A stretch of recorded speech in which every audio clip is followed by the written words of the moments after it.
स्वामी जी, आप अध्यात्म विज्ञान की बात करते हैं, कुदरत की रचना और कुदरत के कानून की बात करते हैं, लेकिन समाज किधर जा रहा है?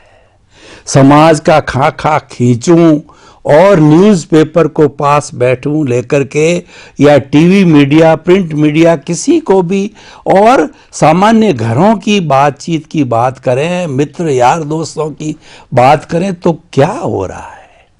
घृणा, हिंसा, आपाधापी, रेप, करप्शन, स्वार्थ, नेगेटिव थिंकिंग। ऐसा लगता है कि क्या हो गया है?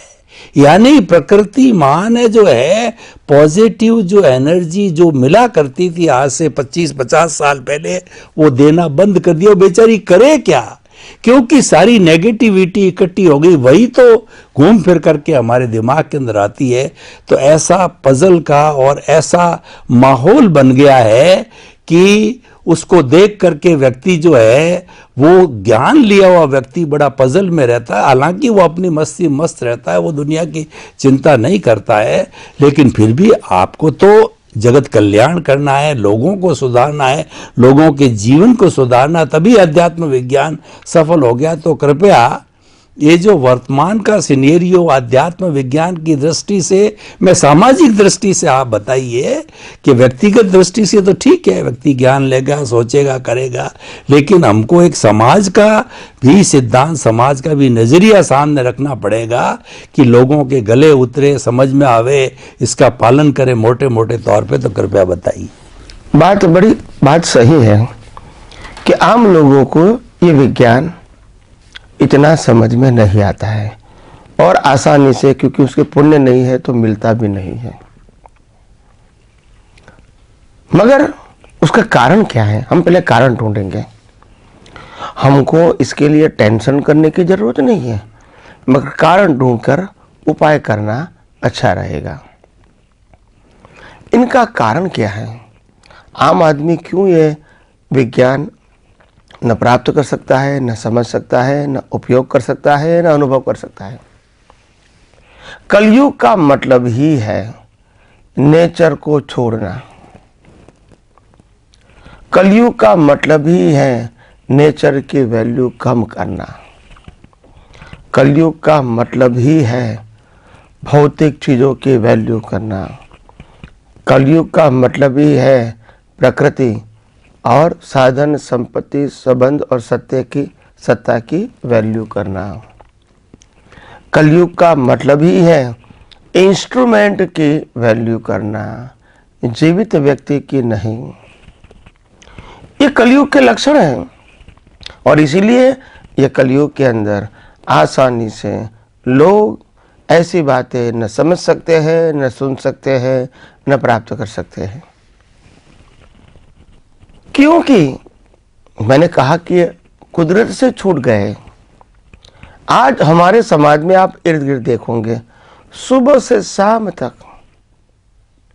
उनको सूर्य नारायण को देखने का समय नहीं है, चंद्र को देखने का समय नहीं है, आकाश को देखने का समय नहीं है। दिख जाता है वो अलग बात है, और देखना अलग बात है। दिख जाने का मतलब होता है बट नेचुरल, विदाउट इंटरेस्ट। देखने का मतलब होता है with intention and with interest. नदी जिसके आधार से हमारा जीवन है, पहले वैल्यू करते थे, आज बहुत कम हो गई। हवा, जिस हवा से हमारा जीवन चलता है, इसको पॉल्यूटेड करना हमारे लिए अच्छा नहीं है, मगर हम वैल्यू नहीं करते। पानी की वैल्यू नहीं करते, हम कूड़ा कचरा डालते रहते हैं। वनस्पति, उसमें भी भेड़ सेड़ करते हैं, दवाइयां छाड़ते हैं। ऐसे करते करते करते इंसान इतना गिर गया, नेचुरलिटी भूल गया। एक समंदर के पास बैठकर जो आनंद लेना, एक नदी के पास बैठकर आनंद लेना, एक चंद्रमा को और स्टार को देख के आनंद लेना, जंगलों में जाके आनंद लेना, पहाड़ों के ऊपर जाके आनंद लेना, नेचुरल। कोई बुद्धि की जरूरत नहीं है, कोई मन की जरूरत नहीं है, कोई धर्म संप्रदाय की जरूरत नहीं है, कोई गुरु भगवान की जरूरत नहीं है। कुदरत के पास सब कुछ है, क्योंकि कुदरत खुद सहज है और उनके साथ का जो अटैचमेंट है वो भी आपको सहज बनाता है। मगर आम इंसान को मालूम नहीं है कि साहजिकता वो पावर है। आम इंसान को ऐसा लगता है स्पेशलिटी वो पावर है। या तो मेरे पास बहुत पैसा होना चाहिए, या तो मेरे पास बहुत डिग्री बड़ी होनी चाहिए, या तो मेरी पोस्ट बड़ी होनी चाहिए, या तो मेरा पॉलिटिकल पावर बहुत बड़ा होना चाहिए, या तो मेरा रूप बड़ा होना चाहिए, या तो मेरे पास संपत्ति, साधन, गोल्ड, सिल्वर, डायमंड ज़्यादा होना चाहिए, बहुत होना चाहिए, या तो मेरे पास इंस्ट्रूमेंट बहुत होने चाहिए। तो मेरी पहचान ये है। अगर ऐसे चीज़ों के साथ आप जुड़ जाओगे तो वो तो जड़ है, वो सहज नहीं है। और हमारी दृष्टि भी और सोच भी जड़ बन जाती है। इसमें फ्लेक्सिबिलिटी कम रहती है। और आज धीरे धीरे खास करके युवान युवतियां जो 25-30 साल के अंदर है, 35 साल के अंदर है, वो ज़्यादातर फ्लेक्सिबल कम होती जाती है। क्यों?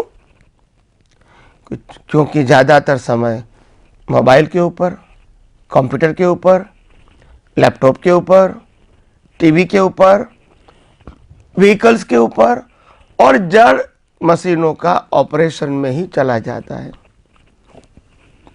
तो उनकी दृष्टि भी जड़ जैसे बन जाती है और जड़ के अंदर फ्लेक्सिबिलिटी नहीं होती है। नेचर क्या है? नेचर हमेशा फ्लेक्सिबल है। आप नदी को देखेंगे तो नदी ये कहेंगी, हमको मैसेज देगी कि मैं पहाड़ों में से निकलती, कूदती, उछलती आती हूँ, धरती पे मैं ड्राइव करती हूँ और मेरा जो पानी है वह बहुत सारे वनस्पतियों से, ऑक्सीजन से मिला हुआ है। जिसको पीना है वो पी सकते हैं। मैं उसका मालिक भी नहीं बनूंगा। मैं ऐसा नहीं कहूँगा कि मैं उसका मालिक हूँ। जिसको पीना है वो पी सकते हैं और नहीं पीना है तो मैं तो समंदर में विलीन हो जाऊंगी। यही मेरा साहजिक स्वभाव है। पानी ये नहीं कहेंगी कि मेरा वैल्यू कितना है, मेरे बिना आप नहीं जी सकते। ऐसा अहंकार वो नहीं करेंगे। हालांकि पानी की वैल्यू हमारे जीवन में बहुत है, मगर वो पानी अहंकार नहीं करेंगे। हवा, जिसको हम प्राणवायु बोलते हैं, क्या बिना प्राणवायु हमारा जीवन शक्य है? नहीं है। मगर कभी बोलेंगे हवा कि मेरे बिना आपका जीवन अस्तित्व नहीं हो सकता है, इसीलिए मेरी ही वैल्यू है। वनस्पति जो ठंडी, गर्मी, बारिश तीनों अवस्था को सहन करती है मगर फिर भी स्थिर रहती है, खिलती रहती है, क्या वो कहेगी कि मेरे बिना आपका जीवन अस्तित्व नहीं हो सकता है? नहीं बोल सकती है, क्योंकि ये साहजिकता है।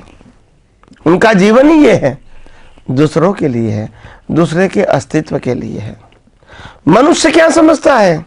बचपन से मेरे को जो प्राप्त हुआ, संबंधों के रूप में, संपत्ति के रूप में, साधन के रूप में, स्टेटस के रूप में, ये सब मेरा है। अधिकार भी मेरा है, मालिकीपन भी मेरा है। मैं किसी को दूं या ना दूं, मेरी मर्जी की बात है। अगर मैं दूंगा तो फिर उसको पेमेंट करना पड़ेगा। मैं कुदरत का ऐसा नहीं मानता हूं। और इसीलिए धीरे धीरे आदमी भौतिकवाद में चला गया। मटेरियल और मनी की वैल्यू बढ़ गई और नेचर और नेचुरलिटी की वैल्यू धीरे धीरे कम होती गई और इसीलिए उसमें फ्लेक्सिबिलिटी की गुंजाइश नहीं होती है। आज के युवान युवती इतने रिजिड हो गए कि अगर उनके जीवन में जिस प्रकार से वो फ्लो हो रहा है उसमें अगर बम्प हेड आ जाए, अवरोध आ जाए और उसको दिशा मोड़ना पड़े तो उसको लगता है मैं मर जाऊं वो अच्छा है। वो संजोग को, बम पहेड़ को स्वीकार नहीं कर सकते हैं। हमारे समाज में हमने देखा है, आज के युवान युवती अगर नौकरी चले जाते हैं सुसाइड कर लेते हैं, बिजनेस नहीं चलता है सुसाइड कर लेते हैं, परीक्षा में फेल होते हैं, डिग्री में सुसाइड करने का सोचते हैं, लग्न में फेल होते हैं, यानी दोनों का आपस में मानसिक तनाव बढ़ जाता है, तो या तो वो सेपरेशन करने का सोचते हैं या तो वो मरने का सोचते हैं। हर बातों में ऐसा, माँ बाप का वो सुन नहीं पाते हैं, टीचर के कड़काई को वो सहन नहीं कर पाते हैं बच्चे, और बॉस होता है, गुरु होता है, उनके मार्गदर्शन को भी वो स्वीकार नहीं कर पाता है क्योंकि फ्लेक्सिबल नहीं है। तो इसीलिए कुदरत के साथ रहना, उसके अलावा फ्लेक्सिबल होना संभव नहीं है।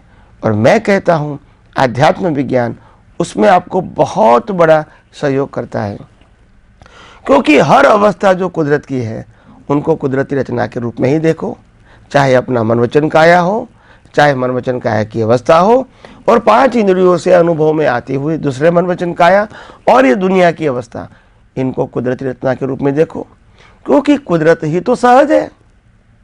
ये प्रकृति कहोगे या ये प्रकृति कहोगे, सूर्य चंद्र तारा ग्रह नक्षत्र बढ़ती ओट समंदर नदी पहाड़ जंगल, वो भी तो प्रकृति है, और ये मन वचन काया भी क्या है, प्रकृति है। मगर वो प्रकृति सहज है, ये प्रकृति सहज नहीं है, क्योंकि ये कर्मों के फल स्वरूप है। और बाकी की जो प्रकृति है, दिन रात, ठंडी गर्मी बारिश, भरती ओट, नदी को बहना और समंदर में मिल जाना, जंगलें बनना, पहाड़े बनना, यह कॉज इफेक्ट के अधीन नहीं है, ये कुदरती कानून के अधीन है और सहज है वो। इसीलिए आध्यात्म विज्ञान बताता है जो भी व्यक्ति को आध्यात्म के मार्ग में आगे बढ़ना है, इनको साहजिक बनना पड़ेगा। और साहजिक बनने का मतलब होता है जितना कुदरत के साथ रहेगा और जितनी बार अवस्थाओं को कुदरती रचना के रूप में देखेगा, कुदरती कानून के रूप में देखेगा, कुदरत के 6 तत्वों के रूप में देखेगा, अपने आप वो सहज हो जाएंगे। और जब कुदरत की बात आएगी, सभी अवस्थाओं को जब कुदरती रचना के रूप में देखेगा, तो उनको मालूम भी है कि मैं मन वचन काया और कुदरती कानून से मुक्त ऐसा शुद्ध आत्मा हूँ। तो आइए हम सब यही विज्ञान को और गौर से और ब्रॉड विजन से और विशाल दृष्टि से और डीप समझने की कोशिश करें।